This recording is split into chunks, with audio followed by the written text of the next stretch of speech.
Welcome to the NBA Triple Double Show, powered by SportsMemo. I'm your host, Ronald Cabang, also known as UCapper on SportsMemo.com and at @U_Capper on Twitter. You can see my guys right next to me, Moneyline Matt and Jeff Michaels in the building. We're going to be breaking down 3 of the top games from tonight's 9-game slate.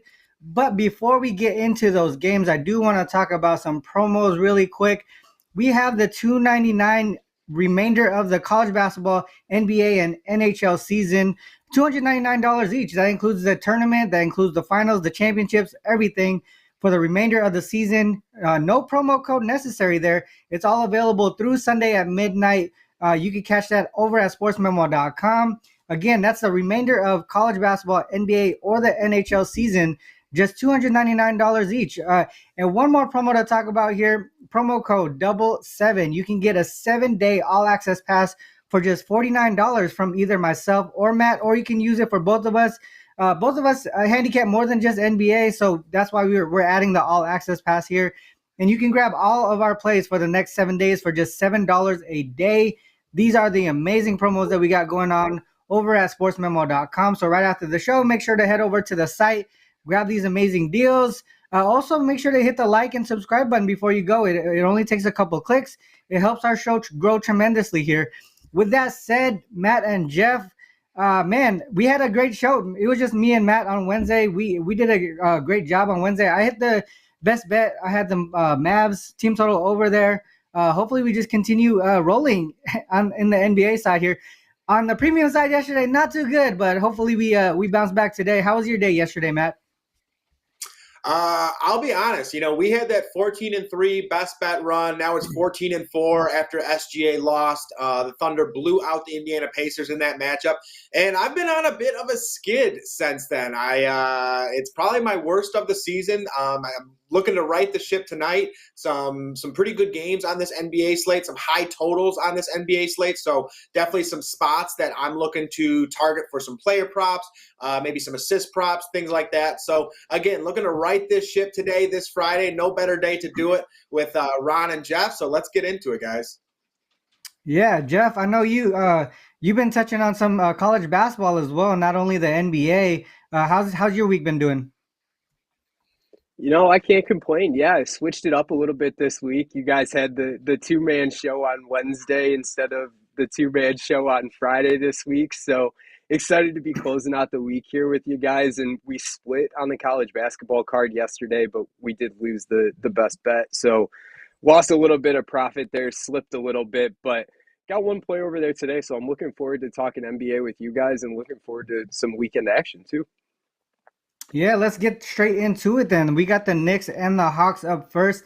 Knicks on a 2-game losing streak, coming off a double-digit loss to the Wizards as 5-point favorites at home. This is the first of a 2-game road trip for them. Hawks on the other side, they've won 4 straight games, coming off an outright win over the Mavs in Dallas. They are back home for a 2-game homestand. They're also on the first leg of back-to-back games. They have the Hornets on deck tomorrow. From an injury perspective, Mitchell Robinson out, Bogdanovic and Trey are both questionable for this game, so it'll be interesting to see if they play. Matchup-wise, 2 matchups so far this season, both in New York. They split the matches. The Knicks winning the most recent one by 24 points here. Both games went under the closing total. Matt, where are you going with this game here? Yeah, so in this spot, I got the 25-21 New York Knicks traveling on the road to face off against the 23-22 Atlanta Hawks. And to your point, this Atlanta Hawks team who has won 4 games in a row and a Knicks team who has lost 2 games in a row. In this spot, the Knicks are going to be without Mitchell Robinson. And for me, that's actually a very key miss for this New York Knicks team when facing a team like the Atlanta Hawks. The Atlanta Hawks are just getting back Clint Capella, who generally dominates that paint. He's actually coming off the bench right now. We'll see what happens in this matchup. But without Mitchell Robinson locking down that middle, you have Clint Capella and you have John Collins running that pick and roll, getting to the basket. And I think that's a huge thing in this matchup because they're going to be plugging in Isaiah Hartenstein, who is a big body. He's an okay defender, things like that. but I think it's especially key for Julius Randle. Again, I expect a big game out of Julius Randle here. He's been playing unbelievable basketball, but from the defensive side of things, he has to be very, very careful because he's so important to this New York Knicks team. He can't get in foul trouble on someone like John Collins or, if Clint Capella goes up for a dunk or anything along those lines. And right now, if in fact Julius Randle were to get in foul trouble or anything like that, this Knicks team can very well lose this game because of it. So for me, I'm actually backing the Atlanta Hawks here. The Knicks have been one of the hotter teams against the spread on the road this season, going 16-6. But for me, Mitchell Robinson is such a key defender, locking down that middle in terms of, getting his hands up, contesting shots, blocking shots, getting key rebounds. He's such a lengthy defender that, again, going against guys like Clint Capella, John Collins, Trae Young with that floater in the middle, that opens up that much more on top of that with Isaiah Hartenstein in the middle instead of Mitchell Robinson. So for me, a lot of this does come down to Mitchell Robinson. I think this Knicks defense is very much built around him. So because of that, I'm actually going with the Atlanta Hawks here. I think they're playing better basketball right now at this point in time. They're playing at home. And again, I don't think Trae Young misses. I don't think Bogdanović misses. But even if they do, I think the injury replacement theory holds true here. And I would still continue to back the Hawks. So I'd be with the Hawks -2.5 here.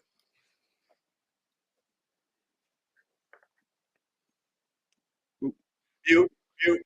My bad. Sorry, guys. I was saying it was a good point that you brought up for Mitchell, right? Because he's that main paint protector, and you were saying like the pick and roll there with John Collins or even Capella, even the opportunity for just second chance points, right? He's one of their best rebounders on that side of the ball. So yeah, that's an interesting look there.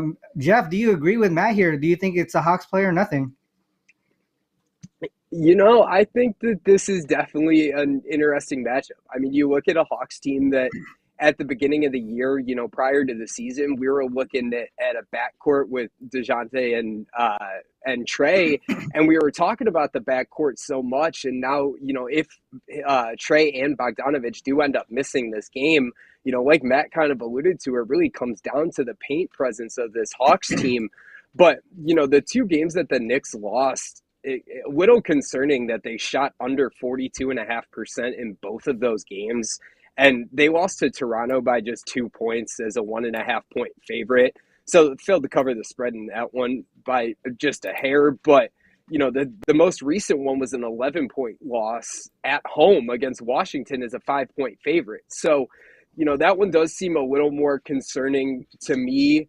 But the Knicks, do have the recent edge in the series. They're 9-5 against the spread over the last 3 years. And like you mentioned, they did have a big win in the most recent meeting. And I like this Knicks team on the road. And Atlanta, they're 12-9 straight up at home, but they have a losing record against the spread on their own court too. But I think the biggest thing that stood out to me is on a season level, Atlanta's one spot behind the Knicks right now in the East, but if you look at their offensive and their defensive ratings, Atlanta ranks 21st offensively, while the Knicks are 9th, and Atlanta's 16th defensively, while the Knicks are 11th. So they do almost have the edge on both sides of the court here. I do think that if Trae Young and Bogdanović are in this game and you have Mitchell Robinson out, probably a game I may put Knicks or nothing, but I may be leaning away from. If you do have those two guys, off the court, but this Knicks team, those numbers are on the entirety of the season. I do think that this is kind of something that they go back to the run that they were on because they had been so dominant. You got them in the road in a comfortable situation against a Hawks team that struggles at home. So I think this is a situation that the Knicks could potentially get back into the swing of things. And pending the full injury report, I'd probably be leaning Knicks at this point. Yeah, I mean, Matt, I think I'm gonna be with Jeff on this one. A couple of things here. I feel like Mitchell Robinson moves the needle on the total more than he does on the line here. For that matter, I think just defensively, he's such a big impact. But I think the players that they have on the roster, I feel like they should be able to cover what he does on the court as far as on the offensive side of the ball. So for the most part, like I said, I think he moves the needle on the total, but not on the spread here. If I look at the Knicks as road dogs, they're only 10-5 against the spread, covering the last 5 games. Mainly due to their offense, not their defense. So even if Mitchell Robinson is out, I don't know how much that is going to affect their play as road dogs here. Knicks have covered 9 straight games and road games following a home game. So in that travel spot, winning 8 of them outright too, averaging 119.8 while allowing 110.7. Hawks at home this season, 10-6 straight up, but just 6-9-1 against the spread.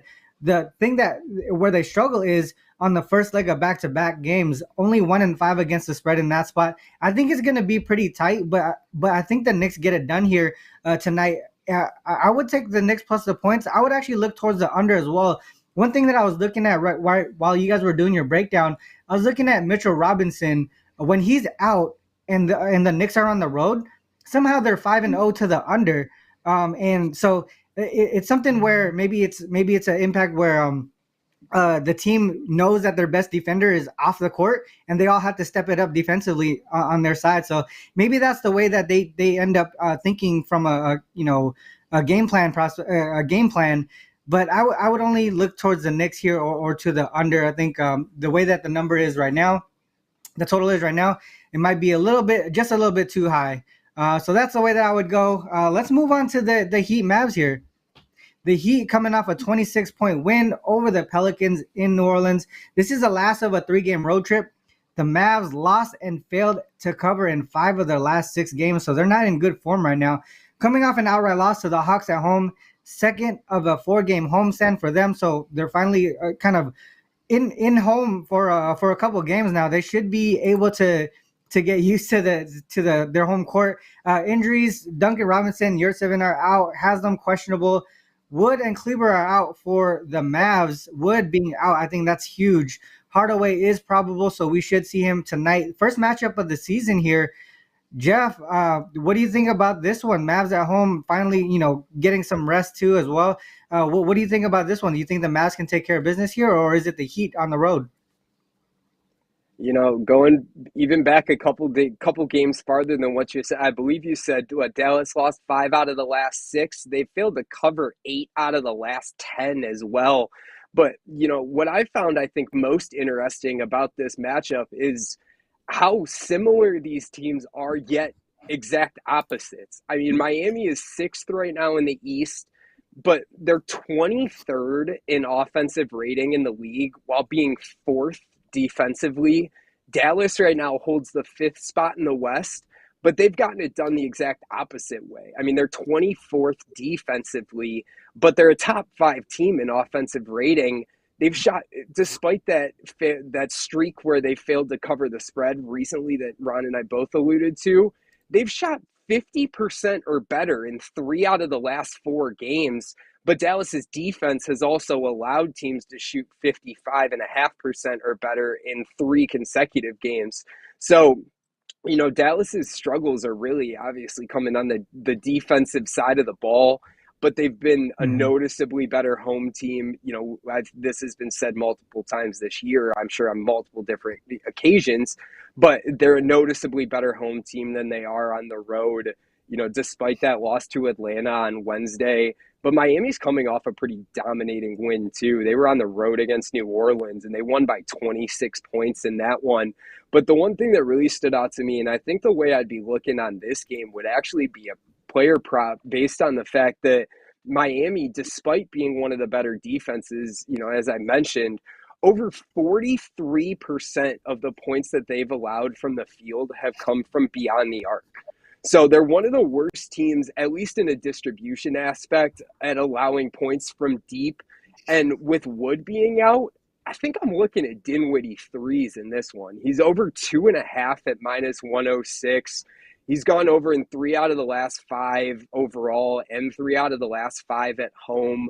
Wood's one of the other better 3-point shooters on this team, and that's where teams have been able to take advantage of this Miami defense, is that deep ball. And, it may take you a couple more shots than it does on some other teams, But those shots end up being worth it, and I think Dallas kind of takes advantage of that tonight too. So definitely be looking at threes for Dallas, in a sense. But I believe, in my opinion, Dinwiddie would probably be your best way to look in that one, especially at over 2.5. So three threes at -106 seems the best way to go. I'm going to stay off the sides on this one. Yeah, it's always tough when you have. I think Wood is maybe their second or third option or third best offensive player there. So that's a lot of points offensively where that you're missing. And you just got Dorian Finney-Smith back, who is one of their better defenders. So you have that thing where offensive players leaving, offensive players out, defensive player comes in, and he had a game under his belt now. So maybe he got his legs back. So the way that I was kind of looking was more towards the under and a little bit towards the Heat here. Heat 8-4 straight up, 9-3 against the spread to the under as road favorites. And if they're actually favored by less than 4 points, 7-1 straight up, 5-2-1 against the spread. So these smaller lines, they're able to take care of business on the road here. They're averaging 108 points per game and allowing 98.9 points per game in that spot. On the Mavs side, you mentioned, they're really in bad form on the defensive side of the ball, but I think Finney-Smith and Josh Green coming back is going to help them. They're more defensive-minded players. But at home versus non-conference opponents, 0-6-2 against the spread this season, losing 4 of the last 5 games outright. And the other thing, too, the Mavs, they're not dogs at home often, but they have been twice so far this season. They lost both of them straight up. They failed to cover in both of them as well. Both of them went under. They lost to the Bucks and the Celtics. I think the reason why the line is what it is right now is because of all the offense that's missing with Wood. And, with having no paint presence at all, I think the only big guy would probably be Dwight Powell. They're going to really have a tough time against Bam Adebayo. So the way that I could look would probably be just towards the Heat and the under. I think it's going to be a very defensive-minded game, a slow-paced game. That's the only way I could think of. And maybe from a prop perspective, probably look at rebounds. I think we're going to see a lot of missed shots tonight. What do you think, Matt?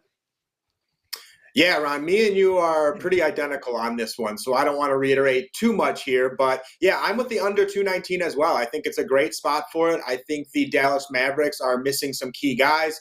To your guys' point, in Christian Wood, he's either the second option or the third option for a Dallas Mavericks team that was already very thin on the offensive end as is.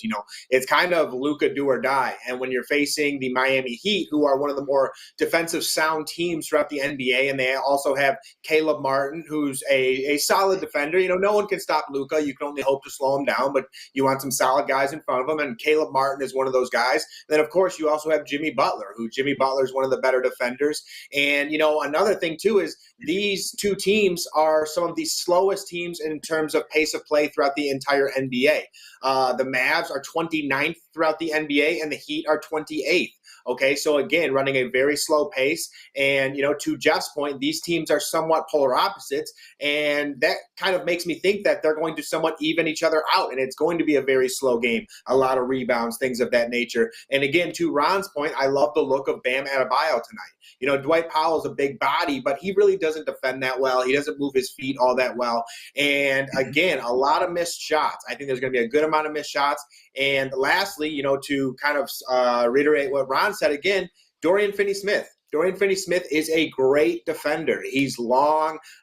He gets in your body. He moves his feet very well. So, again, I think that's going to be a boost for this Mavs team on the defensive end. So, for me as well, I'm going to be with the under 219 here. Yeah, I like it. I like that play a lot, actually. The one thing to note, too, as well, the Heat are finally getting healthy. I feel like, in my opinion, I think Butler, a lot of throughout the whole season, we've seen a lot of probables, doubtfuls, questionables on their injury report. Now we're seeing it a lot shorter than before. So they're finally getting healthy. They might be one of those teams that we start to bet on for the most part, especially when they get home. I think that might be the way that we go looking forward. But that's a good point for that you brought up, Matt, about the slow pace, the defense, and the rebounds. Bam Adebayo props might be the look tonight. Let's get into this last one here, the Thunder and the Kings. Thunder, both of these teams, man, they've been kind of hot. And I don't know how many people would have expected this, but the Thunder won 6 of the last 7 games outright, covering in all 7 of them. This is the first of 2-game road trip though. They are coming off of a 1-game homestand, and prior to that, they were on the road for like 4 games straight. So they've been traveling for the last like week or two a lot. Kings on the other side, they're also on a great streak, 5-game win streak. They've covered all in 5 of those as well. First of a 4-game homestand following 2 games on the road. First leg of back-to-back home games. They have the Sixers on deck tomorrow. This is a tough travel spot for both teams, I feel like. Injury-wise, Poku and Robinson Earl out for the Thunder. Sabonis is the key questionable guy here for the Kings here. First matchup of the season so far. Matt, what do you think about this one? I know the Kings, usually you like looking at props and stuff, but what are your thoughts on this game here? Yeah, every night or every morning when you pull up the NBA slate and you look at the games, you always circle a couple. And the Thunder and the Kings were definitely the game that I had circled because this is going to be a really exciting game, or one of those games that you just hope lives up to the hype. The OKC Thunder are 22-23 on the season, traveling on the road to face off against the 25-18 Sacramento Kings. And this is a spot where both teams are very similar stylistically, and I think it makes for a very good matchup, but I honestly side with OKC in this spot, especially if Sabonis misses. I think this line actually says that Sabonis will most likely miss this game. Either way, I believe I'll be with the Thunder here because, again, you're putting a player right back in the lineup. A player as key as Sabonis, too, I think they would want to proceed on the side of caution just because he's so crucial to this team, both on the offensive end and the defensive end. And, this is a Thunder team that is 8-14 on the road, but 14-8 against the spread on the road. As for the Kings, this is a team that's 12-11 against the spread at home, and I believe all of this was with Sabonis as well. So now that they're going to be without Sabonis, it's going to be a big difference. So we got to see what happens here because for me, when you take a look at the makeup of this Sacramento Kings team, you have outside shooters like Kevin Huerter, Malik Monk, Harrison Barnes, Keegan Murray. And honestly, when you look at this Kings team and you look at this roster, you're like, damn, this is a pretty good team. But a lot of that does come from the inside-out game from Domantas Sabonis. Now a lot of that comes down to De'Aaron Fox. And with De'Aaron Fox, the Thunder have Luke Dort. And Dort is one of the better defending guards throughout the entire NBA. So I think he can help to slow down De'Aaron Fox just a little bit and maybe force the ball out of his hands a little more. So if I were to look anywhere with Fox, it would maybe be points and assists or just assists tonight. Because, again, Dort is a very solid defender, moves his feet very well. He's kind of a pest. He very much frustrates the offensive players. So I think that's a good matchup for tonight. And then as for the Oklahoma City Thunder, Shai Gilgeous-Alexander, we did have him last time in the best bet. He failed for us, sadly. But the Thunder did end up blowing out the Indiana Pacers. Gilgeous-Alexander has not hit 30 points in 3 games in a row. And that's a tough spot for the Kings because at some point, this dude is going to go off. He was missing wide open jumpers in that Pacers game. Not going to continue to do that. And, with the Kings, they're one of the worst defending teams throughout the NBA. They just outscore everyone and run such a high pace of play that it's tough for teams to keep up. As for the Thunder, that's what they like to do. That plays right into their style of game. So for me, it's Thunder all day. I really like the Thunder in this spot. Thunder +3, maybe money line. We'll see how that goes. I like it. Jeff, do you agree with this with Matt here? Do you think it's a Thunder or nothing?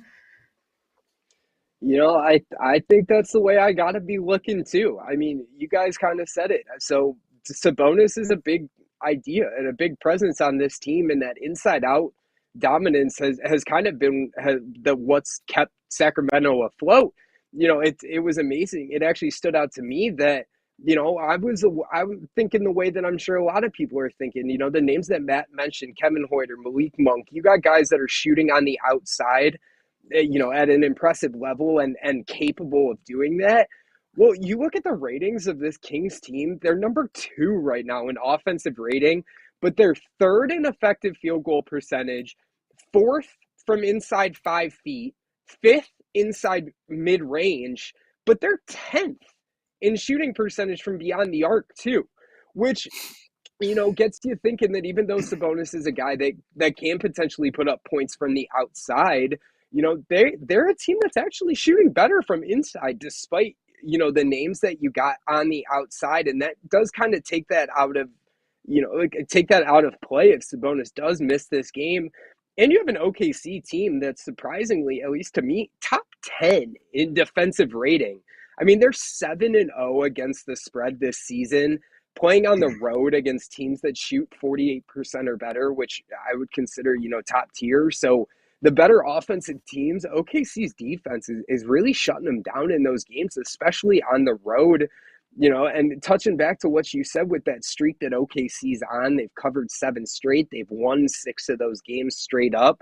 Well, 5 of those 7 games, they were an underdog, and they shot 50.5% or better in 3 out of the last 4, and they've held back-to-back opponents under 43% shooting from the field. So you got a Sacramento team that has covered 4 straight games on their court against OKC. So I think OKC's fishing for a win in that sense. And they got to be one of the best teams in the league playing as an underdog this year. Sure, they've had plenty of opportunities, obviously, for OKC, but 24-10 against the spread as a dog, 14-5 against the spread as a road dog, and they're 16-3 in the last 19 games as a dog of 3 points or more. So they're covering those bigger spreads while, the Kings are one of the few teams that we see produce a total like this consistently, but they've lost, 4 straight games with a total of 240 or higher against the spread. So these high scoring affairs that, the books think are coming, they've really failed to cover those games, but they have gone over in 4 out of 5 of the opportunities this year with a total of 240 or more. So I think I'm with Matt on this one and leaning with OKC here tonight. I like it. I mean, you guys brought up a lot of good points. And for me, my best bet is actually on this game. So we could just get straight into that. I agree with you guys. I like the Thunder plus the points here. Thunder 14-5 against the spread as road dogs. You mentioned it, Jeff. I mean, they're one of the best teams as dogs so far this season in the NBA, especially when they're on the road. Like I mentioned, 14-5 ATS in that spot. On the other side, the Kings just 8-8 against the spread as home favorites this season. And you also mentioned the fact that they struggle to cover these games when they have a high total, 240 or greater, 2-4 against the spread in that spot. And the other thing about it too is when I was looking at this game, you mentioned that the Thunder defense, they're actually one of the top defenses in the league. If you look at the last 10 games, the problem for me, I think, is on the Kings side, the reason why they're going to struggle here, I think some of their numbers are inflated. If you look at some of the teams that they faced in their last 6 games in general, they faced the Lakers twice, the Rockets twice, Spurs, and the Magic. All of those teams, all 4 of those teams, all in the bottom 10 in defensive rating, and that's why their offensive numbers look so good.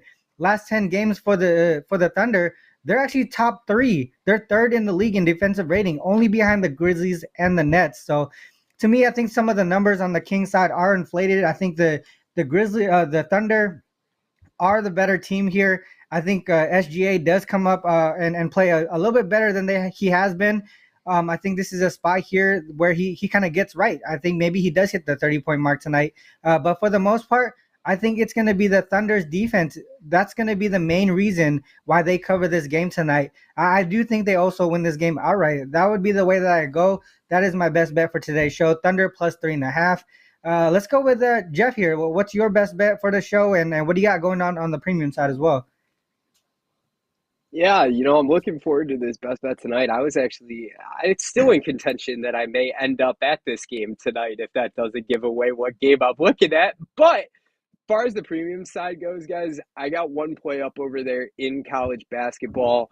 I'll have my NFL up shortly as well. So looking forward to that this weekend. But yeah, we've been in the top 5 all season in college basketball. So perfect opportunity to go jump on that $2.99 deal that Ron was talking about earlier. Took a little step backwards, but plenty of time to bounce that back. But as for my best bet, guys, like I said, if you didn't guess it, I'm rolling with this Cleveland Golden State game tonight. And it's even a bigger line than I may have anticipated, but I still like the Cavs in this one tonight. a big revenge factor in my mind here. This may be one of the rivalries, quote unquote rivalries, if you want to call it, that everybody's kind of kept an eye on when the matchup comes around since that 2016 final.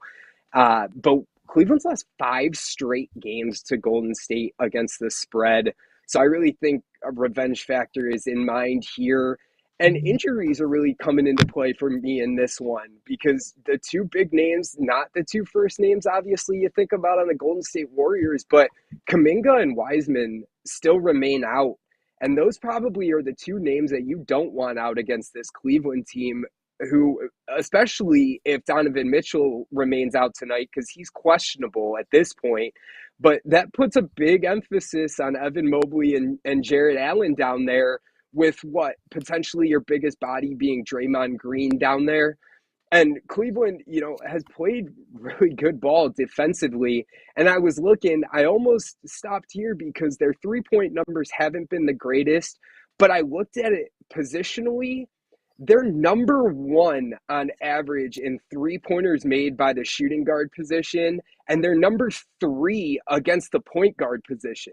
So their issues against the 3-ball have come from the bigger slots, the 4, the 5, the big stretch men that can shoot, where Jared Allen and Evan Mobley are struggling a little bit more to get out there and play that defense, especially when they're missing one of them. So, but the guards and the 3 and the small forwards haven't had an issue defending that perimeter. So I really do think that kind of negates the 3-point aspect for Golden State tonight. Not to mention Golden State is just 1-11 straight up as an away dog this season. And they played a game last night where they took Boston got out to a big lead in that one. They ended up fighting back and losing in overtime. But that was, you guys can correct me if I'm wrong, but Steph Curry's second, third game back, playing back-to-back nights after going overtime against Boston. I don't like Golden State in this spot, and I do like the Cavs in an opportunity with some injuries here on their home court. One of the best home teams to cover this bigger spread tonight. So I'm rolling with the Cavs minus all 8. Yeah, I mean, I think that's the way that you would look at. One thing to mention, I mean, I guess I want to ask you this, Matt, Jeff. Do you think they should, if you like the Cavs, you should take it now, right? Because there's still some players on the Warriors side who are questionable, not officially out. So if Clay doesn't play, you would think the line moves more, or do you think that's kind of baked in at this point? Like people know who's going to be out on the second of back-to-back for the Warriors now. I do think it's a little bit cooked in there, but I do think that it is also a double-edged sword in this situation. I think 90% of the time you are correct. But if you look on the other side of the injury report, you do have Donovan Mitchell on there as questionable too. Gotcha. While I don't think that totally changes my opinion on it. I do think that obviously could have a little sway in potentially your benefit, if he does get ruled out as well. So most of the time, if there wasn't a question with Donovan Mitchell in this one, 100% I would be backing you, but it could potentially work in your favor even with a Mitchell injury. Good point. Yeah, I like that look. Matt, let's go with you. What's your best bet for today, and what do you got going on the premium side? Yeah, guys. So right now on the premium side, I have 2 NBA plays loaded. I'm going to get my NFL plays up tonight, and I have some UFC 283 plays loaded as well. So if you're a UFC fan, big fight card this Saturday, a lot of big names as well. So kind of the average fan, something you can pay attention to, get some bets in as well. So if you're looking for some plays, have some of those. And not going to lie, since I joined the company, this has probably been my roughest week in terms of the NBA. And I am very ready to turn it around tonight. And like I said, when you look at an NBA slate, you usually circle a couple games. I had that OKC Kings game circled, had this Grizzlies Lakers game circled big time as well. And we're going to be targeting Jaren Jackson Jr. over 16.5 points. And Jaren Jackson Jr. and the Memphis Grizzlies travel on the road to face off against the LA Lakers. And this is a matchup where 2 of these teams are very high up in pace. The Lakers are 3rd in pace throughout the NBA, and the Grizzlies are 6th in pace throughout the NBA.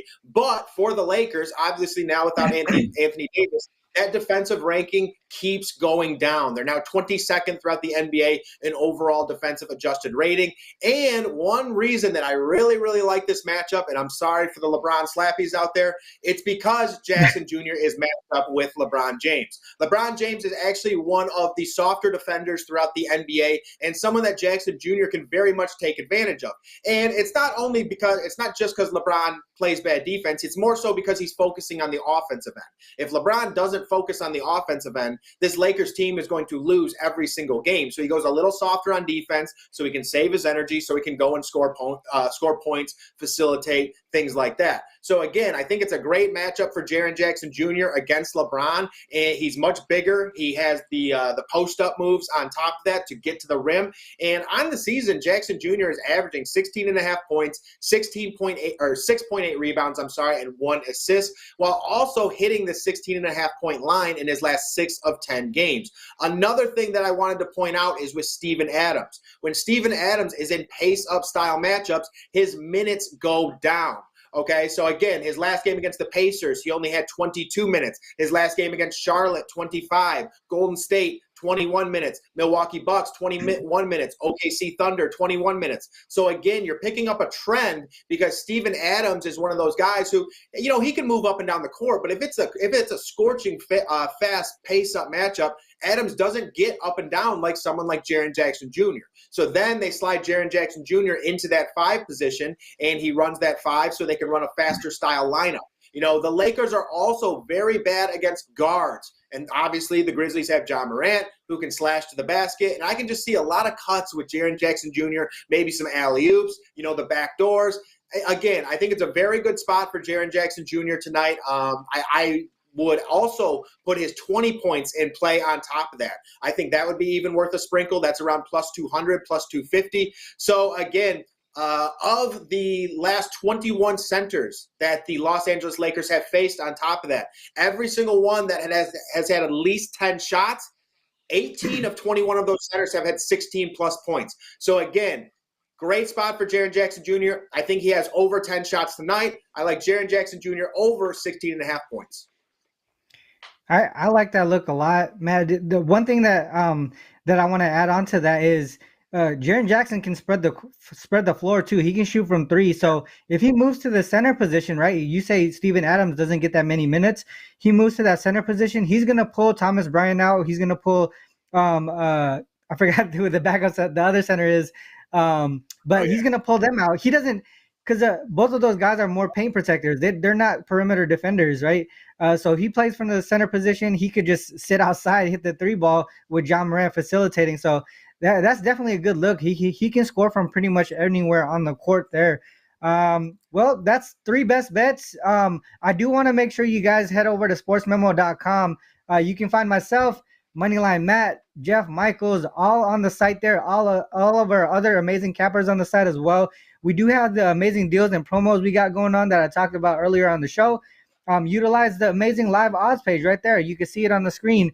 We have an odds page there from all the casino, all the books, more of the top books available to you guys.